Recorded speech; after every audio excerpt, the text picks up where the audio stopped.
Hey everybody, it is You Had to Ask, the show where I answer your questions. And this week, my first question comes from Zachary Amaranth, who says, Hey Steve, on the note of Joss Whedon, film, and to an extent feminism, I am curious as to what you think of him in terms of his writing of women.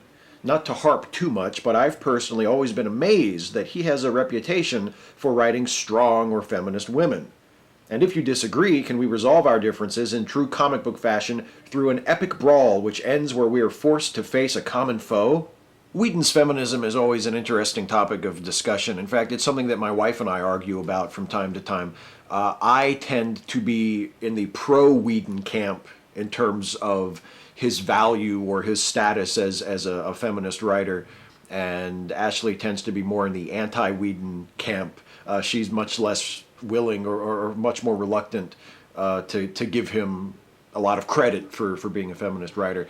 And I think a lot of it, I mean, I would actually like for the two of us to do a video about this at some point because I think it would be a really interesting discussion that a lot of people would enjoy watching. But until that happens, from my perspective, I think it's just a difference of where we start from or what we're comparing Joss Whedon to. I think a lot of the folks who don't think that Whedon is an acceptable feminist writer are sort of comparing him and his characters and his work to their ideal of what a really ideal feminist writer would be, or what ideal strong female characters would be. And I'm comparing him to what else there is. You know, I'm sort of looking at Whedon in comparison to other filmmakers and other writers, and the sort of work they are doing in the sort of genres that Whedon tends to work in, and I see him as being light years ahead of most of his colleagues in terms of how he views women and how he writes women. So I'm very pro Whedon in that way. I understand I understand some of the problems people have with him. I understand that he's not perfect, and just the mere fact that he is a man trying his best, but nonetheless a man interpreting the female point of view or trying to interpret what he views as a strong female character, that in and of itself is always going to be kind of problematic from a feminist point of view. So I understand some of the objections to him, even if I don't necessarily share them myself or don't necessarily agree with them. But I think it's a matter of starting points. Madness. Do you have any criticisms of modern feminism? Yeah, I have criticisms of modern feminism, although when I think about it, my criticisms of modern feminism mostly can be applied to other social justice movements as well. I don't really have too many serious criticisms of modern feminism that are unique to feminism. It can be very factional. You know, there's a lot of infighting. There's a lot of time spent on feminists arguing with other feminists. And that isn't always necessarily a bad thing. There's a very thin line between important and productive internal debate in a movement and sort of self-criticism and just sort of pointless infighting. And a lot of times it's hard to tell, you know, which one of those is actually going on. But that's a concern for me. The trans exclusionism of some feminists, not a lot of feminists. Most feminists, especially most, you know, modern feminists or third wave feminists are distinguished by being very inclusive. But there are some trans exclusionary feminists and I have a problem with that. I think that's kind of an embarrassment to the movement. I think it's a bad idea anytime a movement built on social justice and equality and helping the marginalized or the underprivileged improve their station in society tries to marginalize or ignore a particular group, especially if it's a group that seeks to be a part of their movement. So I think the trans exclusionary feminists are a problem. Those are the big two that come to mind. And again, I mean, I suppose not every social justice movement has a trans exclusionary movement, but the problem of infighting and the problem of sort of getting bogged down and getting distracted by petty internal conflicts rather than focusing on the big picture and trying to move forward in a broader way is a big problem. But I don't think that is exclusive to feminism. It's a problem with feminism, but it's not only a feminist problem.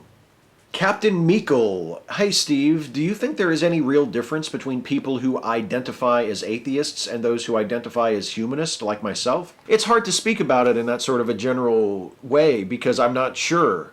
I think it depends on the person. You could be both an atheist and a humanist. You could identify as both, just like you could identify as a feminist and a humanist. They're not mutually exclusive. The different labels could apply to different areas in your thinking. You could also be a humanist and not be an atheist. You could also be an atheist and not be a humanist.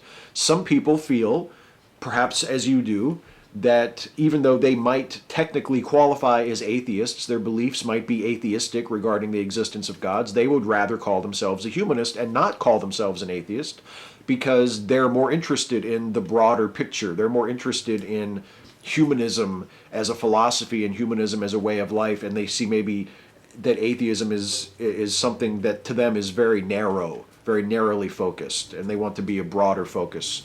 And so they prefer to be thought of as a humanist rather than an atheist.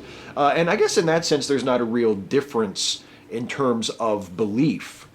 Someone who identifies as a humanist in that sense that I just described, and someone who identifies as an atheist may not disagree on very much, but they just have different areas of interest. They have different areas of focus. They may differ not so much in the content of their beliefs, but in how they prioritize their beliefs. Patrick Dodds, Steve, what do you think is the greatest TV series finale of all time and the worst TV series finale for a television program? Also, what do you think makes or breaks a good series finale in your eyes? It's tempting to say that the best series finale is the Christmas special for the UK version of The Office, and the worst series finale is the last episode for the American version of The Office. But maybe that's a little too cutesy. Maybe I shouldn't say that. The thing that I think makes a good series finale is that it not only works in its own right as an episode and provides some kind of closure, but it also speaks for the series as a whole. So if you're talking about the finale of, let's say, a long-running series that has maybe lost its way in the last few years, a really strong series finale can kind of almost be an act of rehabilitation. It can sort of rejuvenate the series in its final moments and let it go off into the sunset on a very strong note, even if it has kind of faltered creatively. A great example of that is the really, really amazing final episode of Star Trek: The Next Generation. A lot of people consider that 7th season of Next Generation to be kind of weak, but boy, they really got their shit together for the finale. The last episode of Next Generation, All Good Things, is just tremendous. One of the best episodes of the whole show. So it has to be that. And I know myself as a writer, I'm a big fan of natural endpoints. If you have a show with a premise that has a rational endpoint built in, I think it's probably a good idea to hit that point in the finale, even if it would limit the life of the series. I mean, if we're going in the ideal universe where series end when they reach a conclusion creatively rather than being driven purely by commercialism and by the marketplace, then, if you have a show about students in high school, the show would end when the students graduate from high school. Even if the show is still highly rated and you could do 3 or 4 more years and, let's have them go off to college. If the premise of the series is a high school show, to me, it's obvious that if you make it that far into the show, the last episode should be when they get out of high school. Mr. Croup, Dear Steve, I am diagnosed with Asperger's syndrome. I suppose the new Diagnostic and Statistical Manual refers to it as autism spectrum, but I am not utterly conversant. So there's this girl I am utterly enthralled with. She's strategically adorable and made of fancy and other gushing I shall spare you from. She has said her preference leans decidedly toward friendship, which I respect and celebrate. I wonder how you personally regard the concept of the friend zone. I personally am inclined to regard it as infantile whinging. How ought you handle friendship with someone you are attracted to the point of distraction? What differences have you noted or would imagine yourself noting between such situations where there is reciprocation versus where there is not? How ought you handle friendship with someone distractedly attracted to you? I think infantile whinging sums up my feelings on the friend zone concept. I mean, look, if you really like somebody and they don't like you in a romantic way, it's understandable that your feelings are going to be hurt. It's understandable that it's going to be painful for you, but concepts like the friend zone sort of place blame for that on the other person. And really, there's no blame that ought to be assigned on either side. You shouldn't blame yourself and you shouldn't blame them. They're under no obligation to feel the same way about you that you feel about them. So while it might suck and it might be very painful for you, it's not an excuse to blame them or to be like, ah, she friend zoned me. You know, it's not very becoming to you, and it's not fair to them to look at the situation that way and to place some kind of blame on the person you like because they don't like you back. If you are in that situation, I think your options are either to get over it and learn to live with it, or to not hang out with that person anymore. I mean, maybe it's harsh. That sounds really like a very, a very harsh choice to make, but that seems to me to be the option. If you're friends with someone and you really like them in a more than friendly way, but they only want to be friends with you, you either have to learn to live with that and become okay with it, or you have to decide that you can't be friends with this person. It doesn't mean you have to be enemies with them, but maybe you just can't hang out anymore. That seems to, and I think it would work the other way too. If the person was really attracted to you, if you couldn't come to terms with it and they couldn't come to terms with it in a way that would allow you to be friends without it being distracting or hurtful to one or both of you, then you might just have to avoid each other. Secular Scholar, hey Steve, if you could redo any Star Trek story, an episode from any of the series or any of the movies, and could have any actors, directors, writers, etc., living or dead, helping you with infinite budget and time to make it, but could only ever do just one story, which would it be? Why? Is it the worst or most disappointing, etc.? And how would you change it?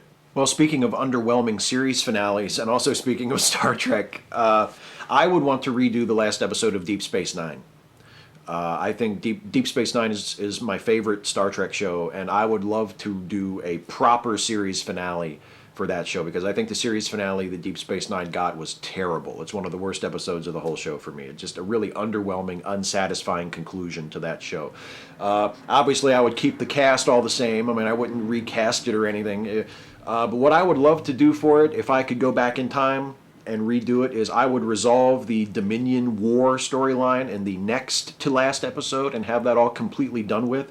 And then the final episode would be about settling the question of whether or not Bajor joins the Federation or not, because that was one of the central questions that the show was concerned with when it started way back in season 1. And even though the show changed a great deal in terms of its focus and in terms of its characters from season 1 to season 7, I think you could still have that through line, talk about natural endpoints, and talk about sort of a series finale being an opportunity to sort of restate the theme of the show. I would want the final episode to be about Bajor and about whether or not it's going to join the Federation, and to bring some closure to that question. Either definitively say it's not going to join, or definitively say yes, it is going to join.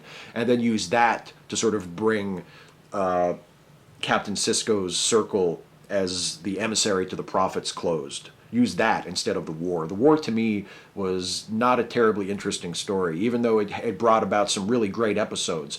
Overall, I didn't think it was that fascinating of a story, and I would have much more rather have seen the issues of Sisko as the emissary and the fate of Bajor been part of that final episode. And I would have had a lot more to say about the relationship between Sisko and his son. I think that would have been the central relationship. And if there had to be a scene where Sisko said goodbye to everyone, through one character, it would not have been his wife, Cassidy, who he had that scene with. It would have been Jake. That's a big change I would make. Emigdio's back. Dear Steve, I've been watching Star Trek on Netflix, and I have one thing to say. I am a Niner. Why are us Niners often disliked by other Trekkies? Is it because DS9 is mostly in a single location, or is it because it's the most serious series? I think the uncomfortable truth we Niners have to face is that we are the hipsters of Star Trek fans. And nobody who isn't a hipster likes hipsters. So that, I think, is why we're sort of maligned by other Star Trek fans. As to why we're looked at that way, what is it about Deep Space Nine that makes us fall into that sort of description? It's probably the least Star Trek-like of all the Star Trek shows.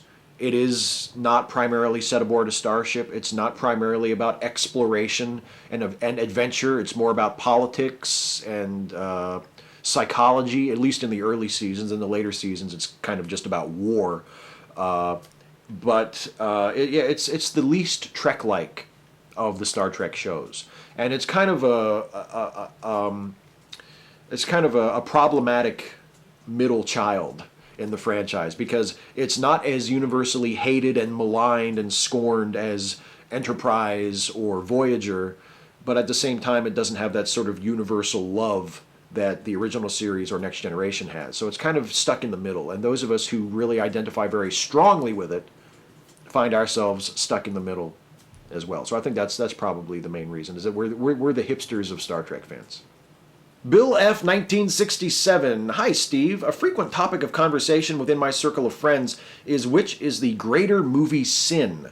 Is it a film which was intended to be nothing but a money grab with no higher artistic motivations, a cynical, slipshod mess of inattention, a cheap, lazy comedy, say, or a production completely overwhelmed by the ego of the filmmaker? Or is it something which does indeed aspire to tell an important and worthy story, but suffers from a lack of craftsmanship? Gods and Generals comes to mind. In other words, which is more offensive to you? Aiming for an easy or cheap target and hitting a bullseye, or aiming for something higher and missing the target altogether? Do you have favorite examples of each? Thank you. I personally am much harder on the easy bullseye movies, as you put it.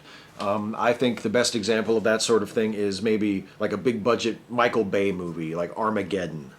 To me, Armageddon, even though it has a great budget and it looks good and it's very competently made, and there's not a whole lot wrong with it technically, I find it to be a far, far worse movie, a far more inoffensive movie, or far more offensive movie, than a movie that has higher aspirations but just doesn't quite hit the mark. You know, that's why when people say like, oh, the worst movie of all time is this Ed Wood movie, I just don't get that. You know, I can have real affection for an Ed Wood movie, even though it's terrible. I can have real affection for like a quality cheese movie like Roadhouse or something.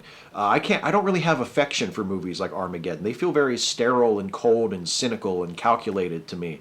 And I just keep thinking of, God, what could a real artist with a real heart and a real interest in film as a storytelling medium have done with a Michael Bay budget?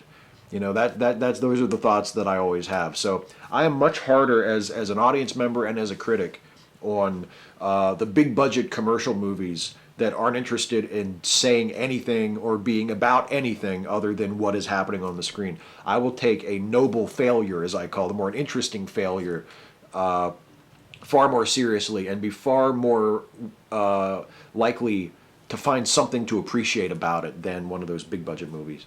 A good example of that would probably be, maybe not the best example, but the one that comes to mind right away for some reason. It's been a while since I saw this movie, but there's a movie I watched a couple years ago called You and Me and Everyone We Know, written and directed by and starring a really wonderful actress named Miranda July. And it wasn't a terrible movie. It was a really sweet, really heartfelt movie. It had some really good performances, but it just didn't quite work for me. There was something missing about it. It just didn't quite get there. I don't know if it was a little too clever for its own good, a little too pleased with itself. I'm not sure what it was, but it just didn't quite click for me. But I would take it 100 times over a movie like Armageddon, you know, or Batman and Robin, or Transformers, or, you know, pick one. You know, I have much more appreciation for a movie like that has a heart and has sincerity and has aspirations to art and to say something and to make some sort of a personal statement that doesn't quite get there for me than one of those big budget blockbuster movies that never even tries, you know. Speaking of not even trying, it's time for the lightning round. Rapid fire questions, glib and adequate answers. Jay Lebrec, a KKK cake request is freedom of speech, but not making the cake is also freedom of speech? But if the cake is a generic cake, you must see it? Maybe the KKK isn't the best example to have used to try to explain anti-discrimination laws. Because I don't know, you might be able, if you're a baker, you might be able to refuse service to the KKK if you know it's the KKK, no matter what they're asking for, because they're a hate group, and you might be able to legally assert your right to not serve a hate group. I don't think hate groups are usually considered as protected classes under the law, so that might not have been the best example. But in general, if you're denying a service to one person or one group because of something about them that is a protected class, but you would give the same service to someone from another group, then it's discrimination, and you're not allowed to do it. Troubleshooter 125, Steve, do you touch type? Ages ago, when mechanical typewriters were pretty much the standard, I learned to touch type from dear old Mrs. Harris in 7th grade, and it's a skill that has proven valuable in my career ever since, whether I was documenting a procedure or writing code. So how well do you get along with old QWERTY? Pretty good, actually. I learned to touch type, which for those of you who aren't familiar with that term, it just means typing without looking at the keyboard.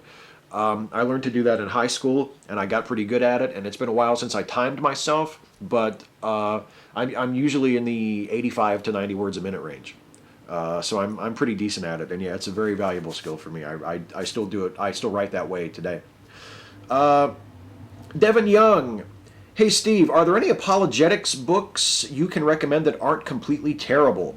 Well, my standard recommendation in that vein is C.S. Lewis. Mere Christianity was not terrible. I didn't find it convincing, and I had my problems with it, but it's not a terrible book.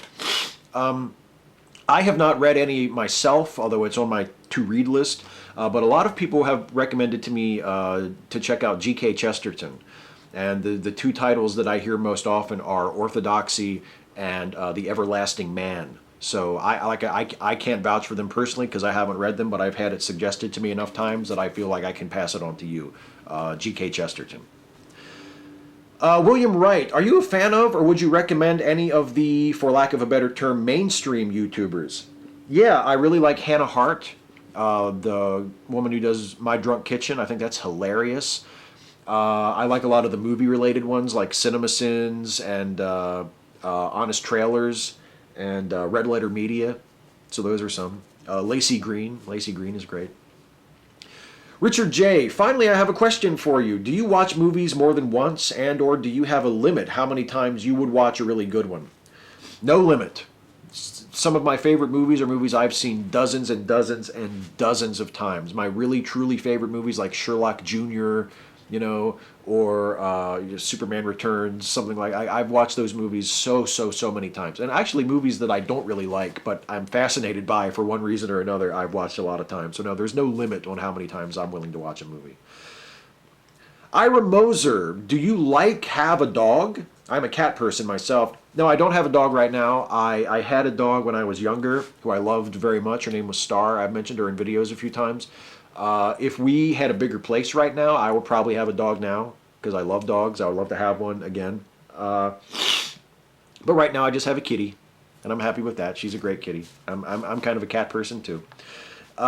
Radical Bacon. So McDonald's has reintroduced the Hamburglar as a live-action adult man wearing an eyes wide shut mask, satin gloves, a striped shirt without a collar with a tie, red high tops, a fedora, a black trench coat, and pants. Which of these items is most offensive and or lulz worthy?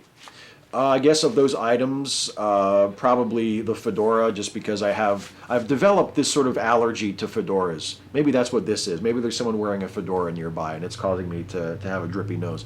But no, I think my reaction to that new hamburger was the same as pretty much everybody seems to have been, which is I just don't get what they're going for. What's the audience for this? What is this supposed to be? How is this supposed to make me want to buy a hamburger? I'm just confused. Pragmatic cynicism, lightning round question. Can you give me your definition of a feminazi, and perhaps a single example of someone who fits that definition in your mind? Well, the term feminazi was popularized originally by Rush Limbaugh, and he meant it basically to refer to any feminist that he considered to be too strident. Sort of an extra mouthy, extra radical feminist. That's what a feminazi is. I think he once said, feminazis are the women who want to guarantee as many abortions occur as possible.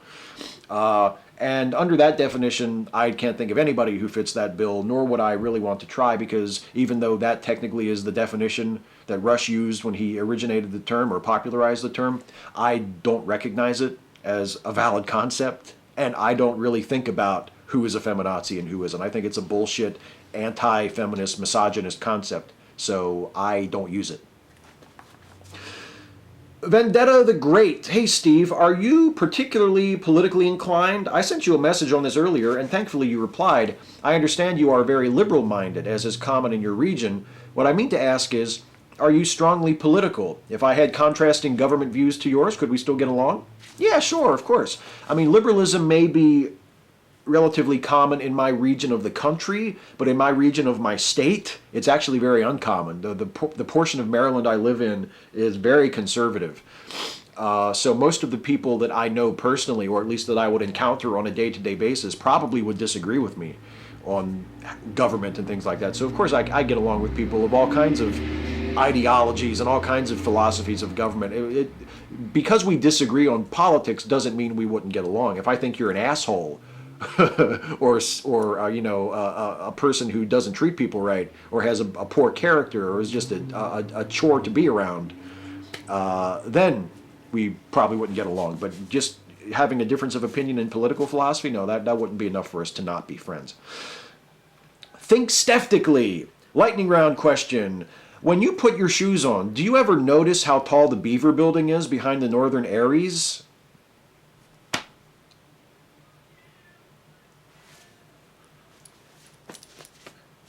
Did I just have a stroke?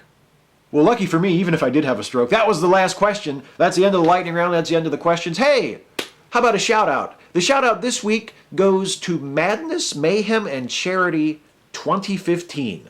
That's right, it's not a person, it's a thing. It's an event, and it's happening this weekend if you happen to be watching this video on Friday when I upload it. It's the annual charity fundraiser created by, hosted by DevShell2 for fundraising for the cause of HIV vaccine research. We are raising money to benefit the International AIDS Vaccine Initiative, IAVI. And you can watch our event, Madness, Mayhem, and Charity, this weekend, starting noon Saturday, May 16th at noon Eastern Time, running all the way, the end of Saturday, all the way, all day Sunday, a 36-hour event. And I would love for all of you guys who are watching this to watch this event, and if you can possibly spare the money, to donate to the cause, because it is such a worthy cause. I, just as I did last year, will be hosting an hour of the 36 hours. My hour will actually be the second hour of the event from 1 p.m. Eastern to 2 p.m. And then from 2 p.m. to 3 p.m. I will also be participating in an hour that all of us on the Breakfast Club are going to share. We're going to host an hour collectively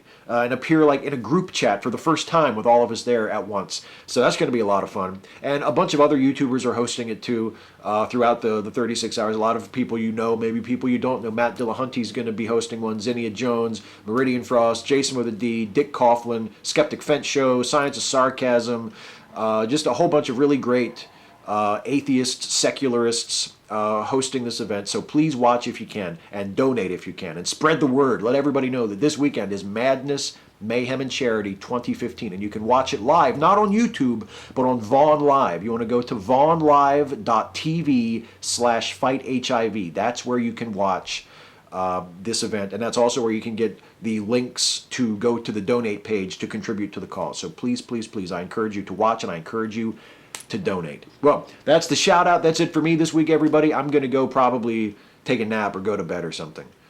Take a Benadryl. I feel really lousy. But please leave a comment on this video and ask me your question for next time, and hopefully I'll be feeling a lot better. Ask me anything about anything. Nothing is too serious. Nothing is too silly. I will answer as many questions as I possibly can in the next video. Thanks so much for watching, you guys, and take care.